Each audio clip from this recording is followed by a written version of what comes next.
Hey everyone, it is August 14th. The time is just a couple of minutes over 6 p.m. and I am in Novena, which is just north of the central business district and the city center. The temperature is around 26 degrees. It's been raining here all day and it is still drizzling now as we speak. Today I will start the walk at this Burmese temple. So this is just off Kalang River. And from here, there's right next door is Sun Yat-sen Nanyang Memorial Hall. I'll walk to that, and then from DJI Road, I'll go over to Balestier Road. I'll keep walking along, probably ending this walk around Novena MRT station.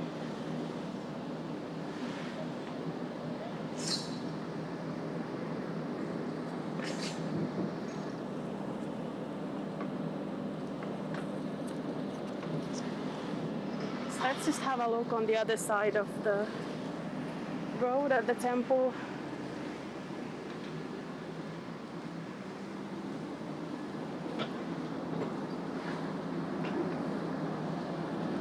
Some work going on here.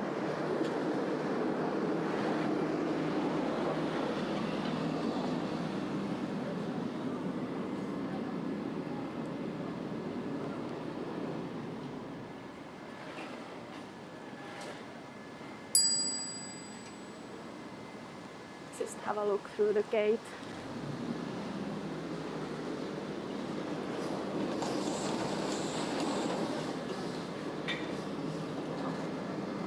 So this Burmese temple was founded in 1875. It's pretty impressive.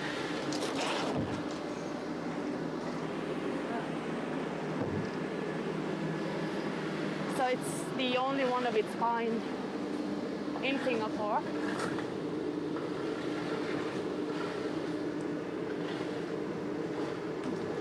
And inside it has a 10-ton marble Buddha, which is the largest white marble statue of Buddha outside of Myanmar. There are still some monks practicing there as well. So it's an active temple. I think they do some classes as well and events for people.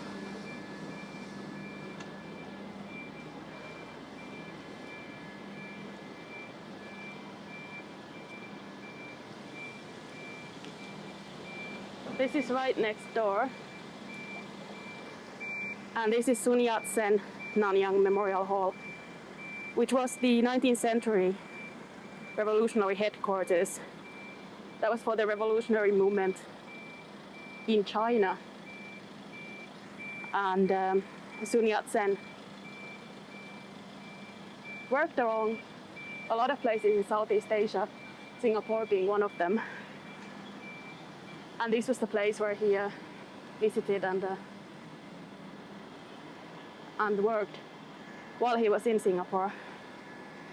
So that revolution was about sort of China moving on from the dynasties to the republic. And it took a long time. But in 1911, Sun Yat-sen was or Sun Yat-sen, I'm not sure how to pronounce that. I know practically no Chinese at all. But he was central in that sort of starting that movement and revolution, and worked here as well in Singapore.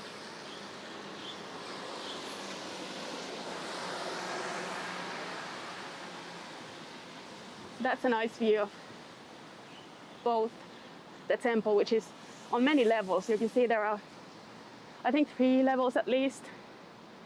The temple, and then here's the villa, which I think someone donated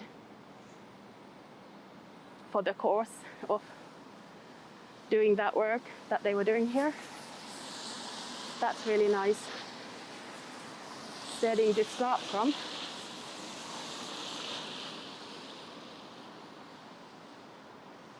So from here,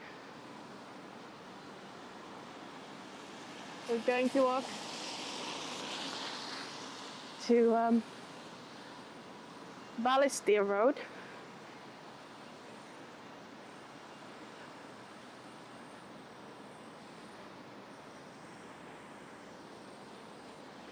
Now, as you can see, it's been raining, so it's all wet. Not a lot of people out here, which is not that surprising considering what the weather's been like today. I was meaning to go out earlier as well, but I didn't want to go out when it was pouring. In Singapore, the rain, tends to be kind of like, it's either on or it's off. And when it's on, it's like power shower level.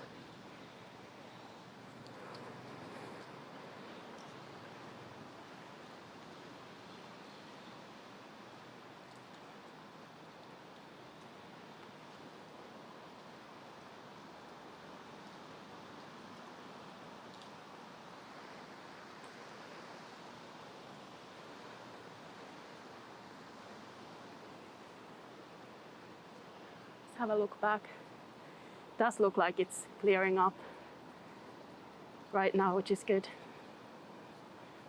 Especially because I left in a hurry and I did not bring my umbrella, which is a bad mistake to make in Singapore.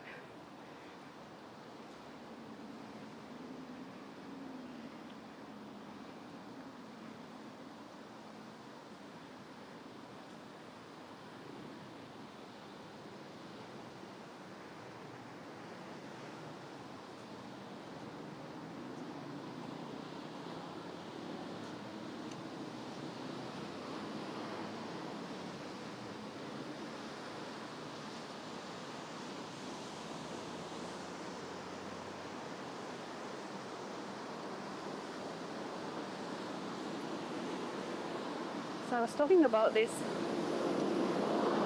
a few weeks ago or a few days ago with a friend who's looking for a new place to live, new condo. And we were thinking about Singapore and what actually counts as the city center in Singapore. Because for some of us, and for the tourists as well when they return, it's the sort of financial district around Raffles Place. But if you don't work there, then a lot of people probably never really have much to do in that area.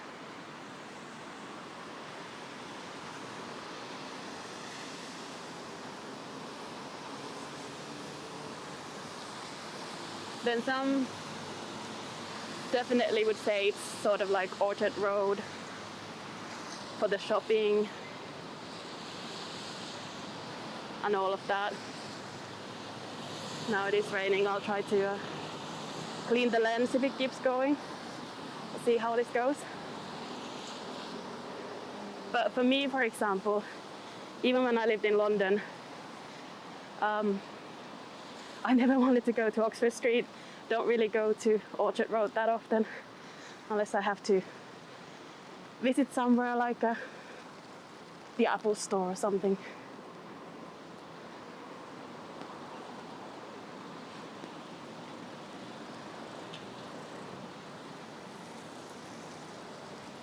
So I don't really know if I consider that area as the city center, or I definitely don't, but I know some other people will. It's definitely part of the central area, but there's no like railway station or anything like that in Singapore, so there's no clear central place, one place where everything is.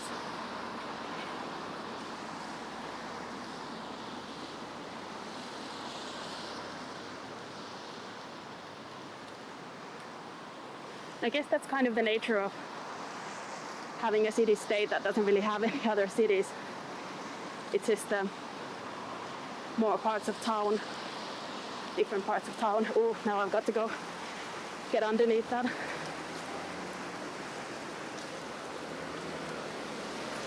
Whoa. I think that will pass really quickly, but it is now really raining.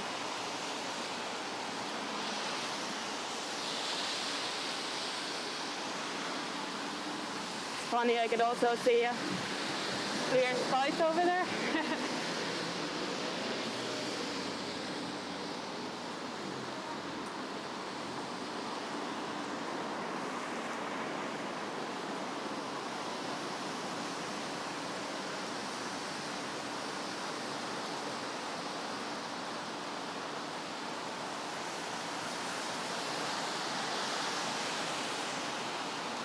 So yeah, one of the people I was talking to was saying that actually for them, the city center would be around Bugis because that's where their work is, that's where they spend time in. Well, that kind of makes sense as well.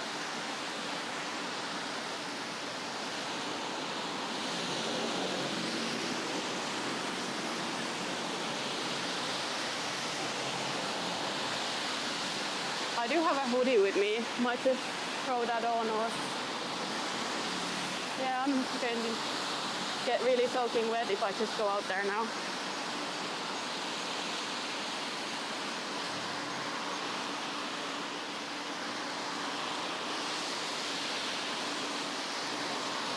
I might edit some of this out later if we end up staying here for a long time.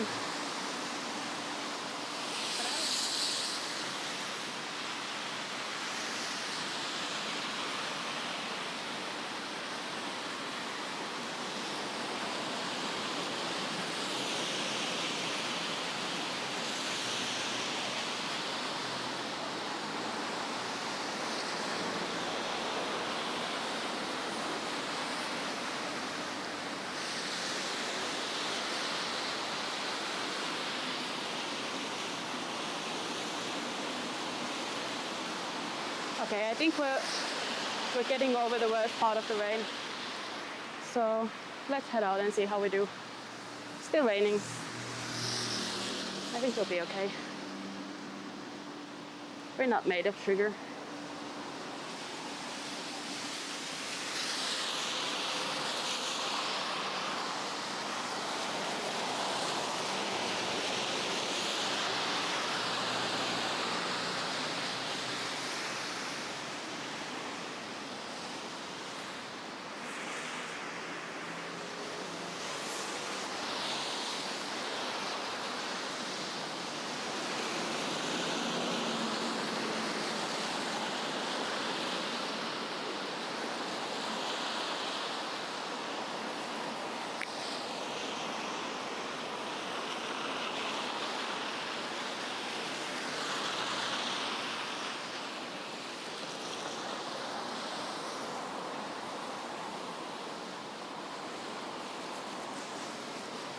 There was some sheep over there. Don't know what their story is.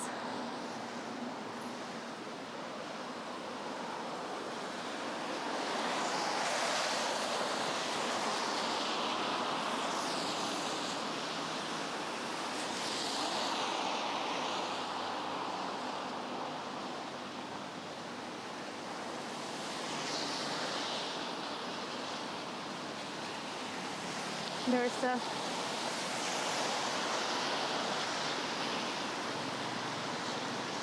hawker center on the other side, I think, a food center.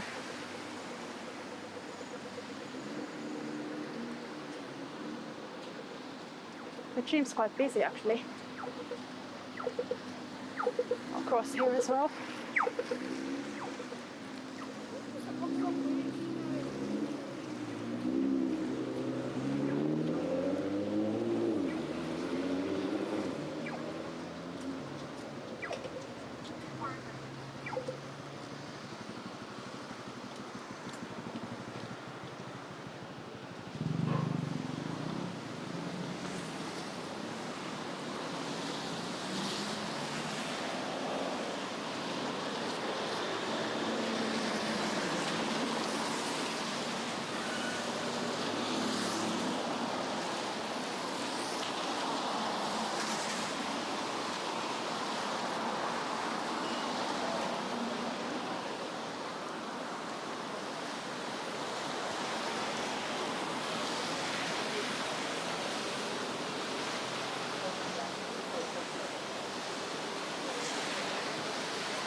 There's a look on the side street there with some condos.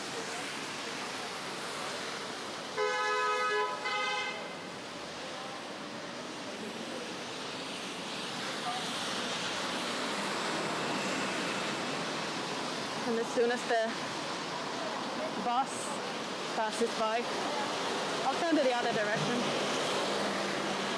Show you the houses on that side.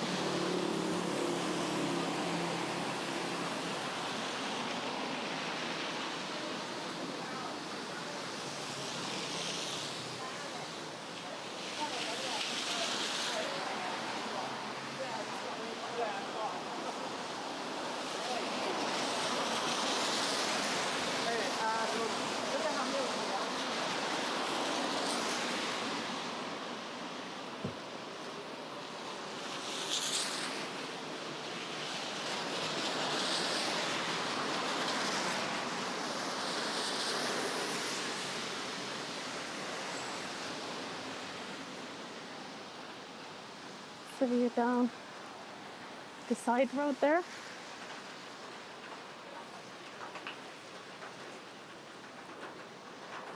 And all of this part is covered, although it's not really raining at the moment anymore. Not like before.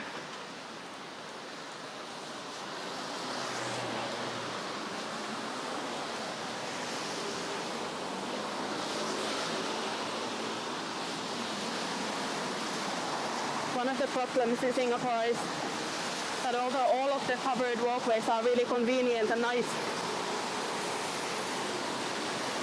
they all have some kind of tiles, something that can get quite slippery as well.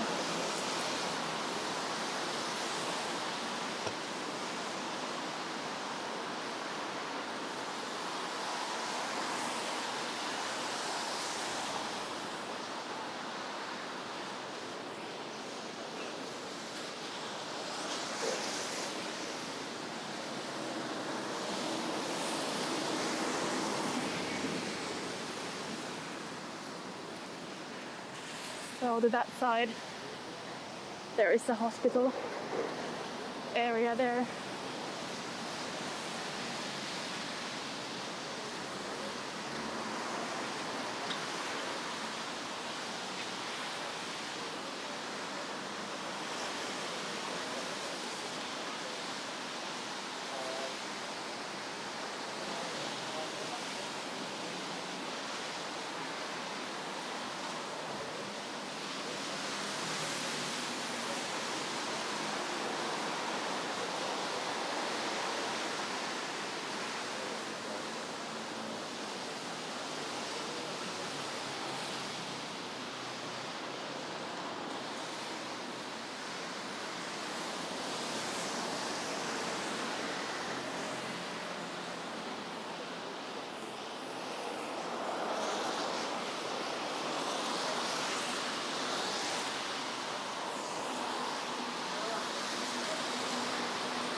Now we already have the blue sky as well.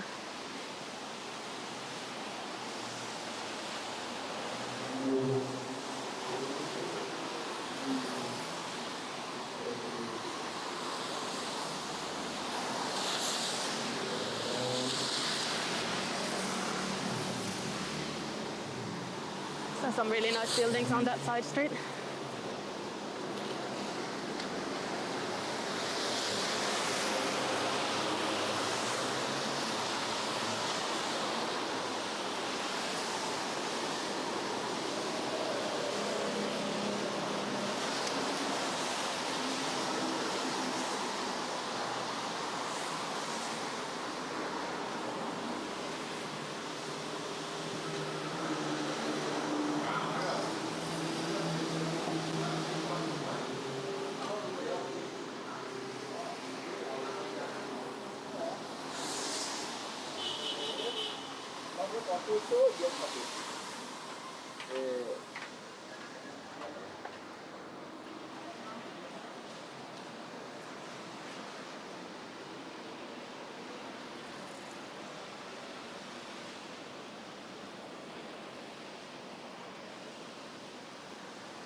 There's a look down Moulmein Road.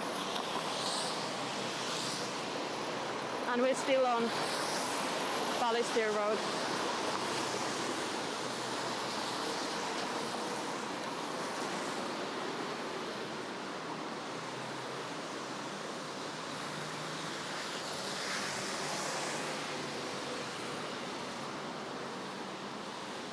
So a little further on, Balestier actually joins another street, and then that one goes to Thompson Road, which takes us kind of a full circle if we want to. But I think we'll end not doing a full circle this time.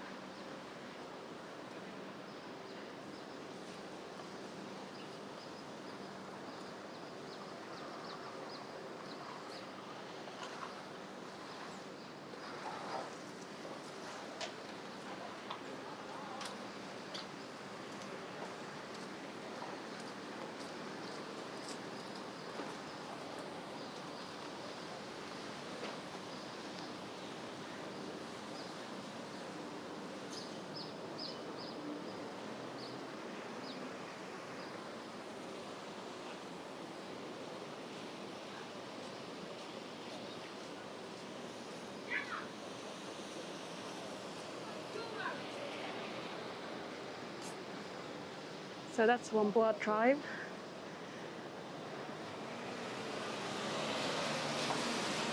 That's another district just surrounding Novena.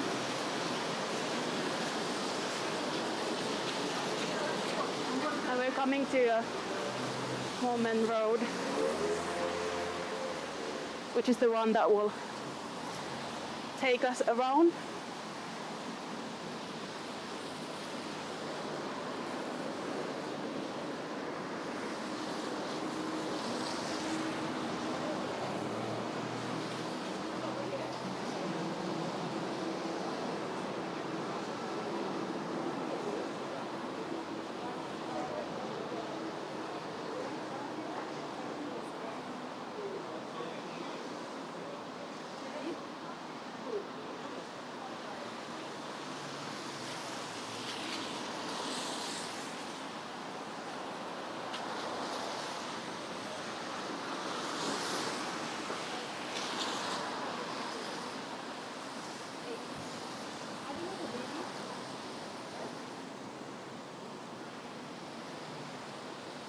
So here is an interesting one.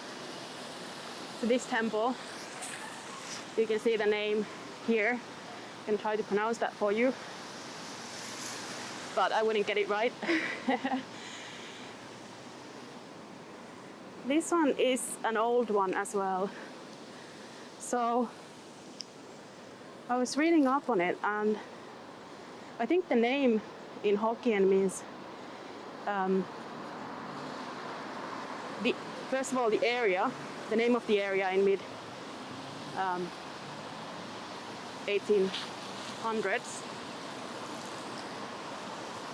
and then followed by a grand uncle. Apparently, that's one of the deities that were and are worshipped, and people ask for, well, all kinds of things in life, good things. Don't know what specific things are asked from Grand Uncle. But this was built by the Hokkien workers who were working for Joseph Balestier, who this road is named after. Some kids are going over.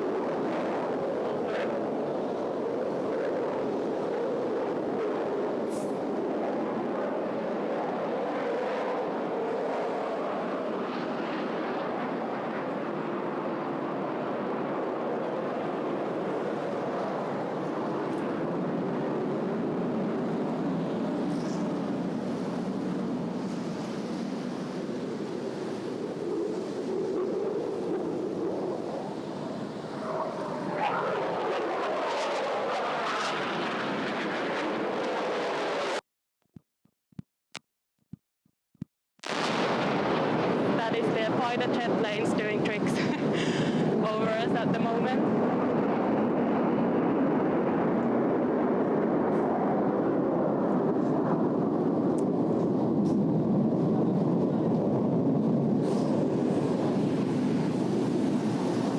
So yeah, this was built by people working on sugarcane, I think, and I think there's a stage called Chinese opera around here as well. I wouldn't know which one of these it is.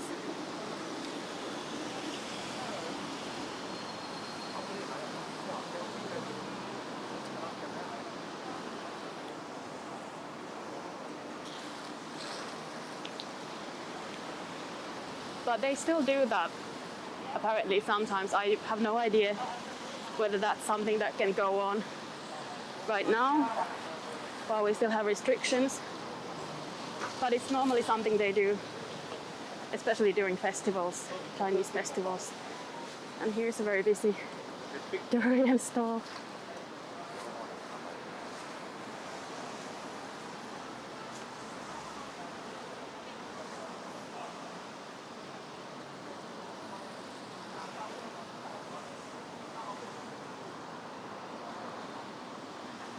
We're actually in one of the festivals right now, and one of the days when they would be doing those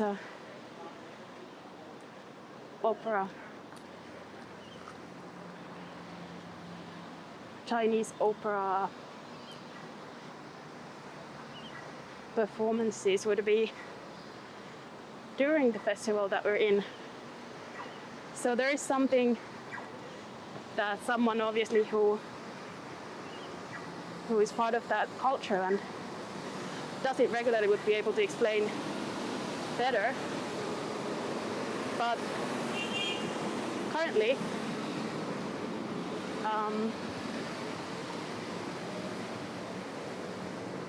we are in the season when they have the Hungry Ghost festival. Don't know if you call it festival as such, but I know it's the Hungry Ghost. So next Sunday, I think, is the day of celebration when actually people have a meal and put out some food for the ghosts as well. The ghosts are ancestors, and if I understand correctly, they come from where they stay nowadays. They come over sort of 2 weeks before that date, when you have the feast and put out the meal for them. And you have to take precautions because they're not necessarily that nice. So it could be for things that you've done, or it could be that they're happy with you for what you've done. But just in case, when they first arrive, the first day, people burn some paper money, so not real money, but this kind of like paper with money prints on them. And they burn the paper money so that once the ancestors come over, they have some money to spend. So for the 2 weeks that they're here, they can buy stuff. And here we are turning to Moulmein Road.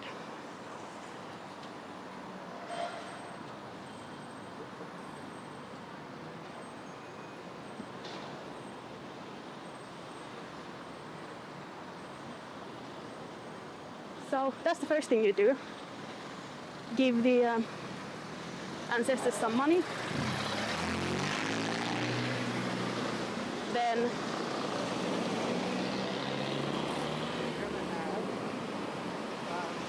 there are some ceremonies that I'm not familiar with at all, but at the end of it, you also burn some paper money, or you can do that, maybe also some clothes, so that when they go back, they also have that to spend and wear.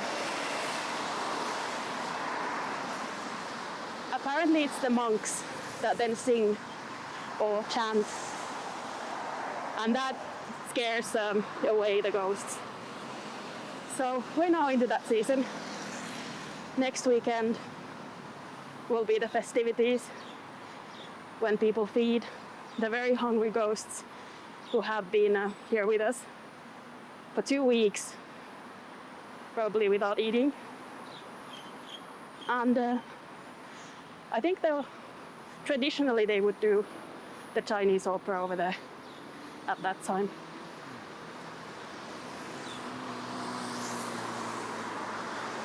Some say the festival is supposed to be a bit like Halloween, but it feels there's a lot more to it.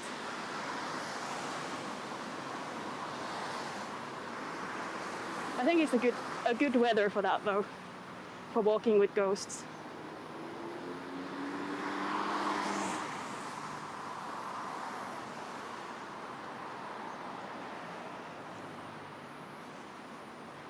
One of my earlier walks that I don't think is going to be a full walk that I'll post, that was actually on the day when they had been burning the paper money. So maybe I can add a bit of that to the end of this video for you to see as well.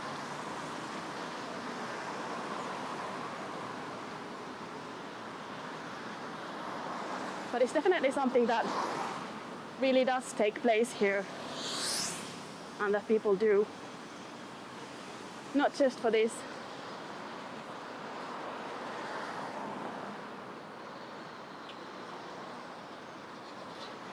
But maybe this is a good time for all of us to consider our own hungry ghosts, whatever they are, and sort of work on it, even if we're not doing this as part of the holiday or festival.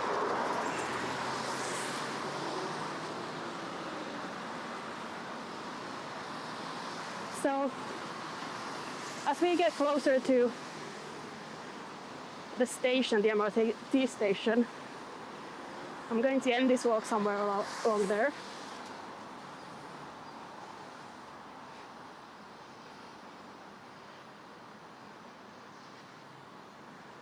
And one of the interesting things about this area, Novena, is that it's actually named after the Novena church. Apologies for that, I just lost you mid-frame. I was just telling you that the interesting thing about Novena is that the name is actually from a church, Novena church, around this area. And it is a type of prayer, or a type of several days of prayer. And the church is a Catholic church. It's along a little bit further along here. And they made it so popular to have these Novena prayers on Saturdays around here that it became the name for the area, which is something I didn't know before I looked up this area. So that's quite interesting that it's apparently a very popular thing and brought a lot of people from sort of everywhere around Singapore into this area. The church is also called Church of Saint Alphonsus, and the Novena devotions are basically I think originally prayers that will last for 9 days.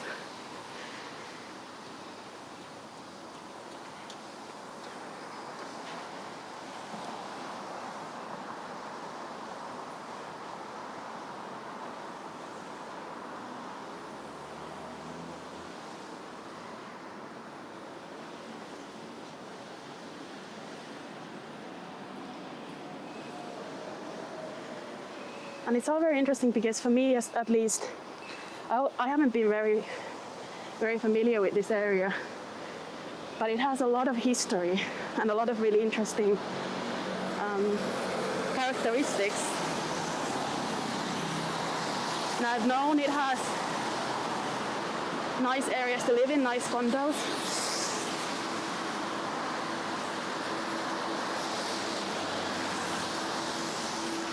But it goes a long way, even if it has those glass buildings with swimming pools all around.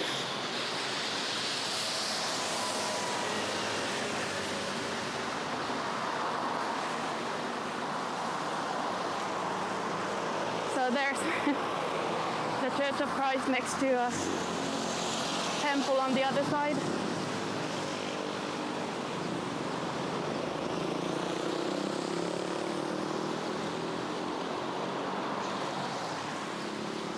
So you have a mix of everything. There's a prayer hall somewhere around here as well.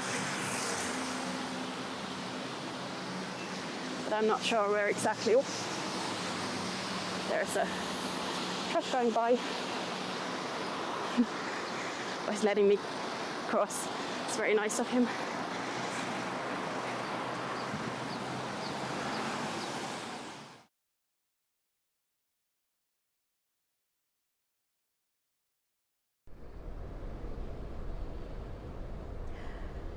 So waiting out the rain took up some storage on my phone, so this is where I come to the end of the walk. But you're not missing a great deal because the area around Novena MRT is pretty much all a big construction site at the moment. And as I mentioned earlier, I had some video that I took earlier on Moulmein Road where you can see the sort of burned paper at the start of the festival. So I'm adding that here for you to also see and have a look at.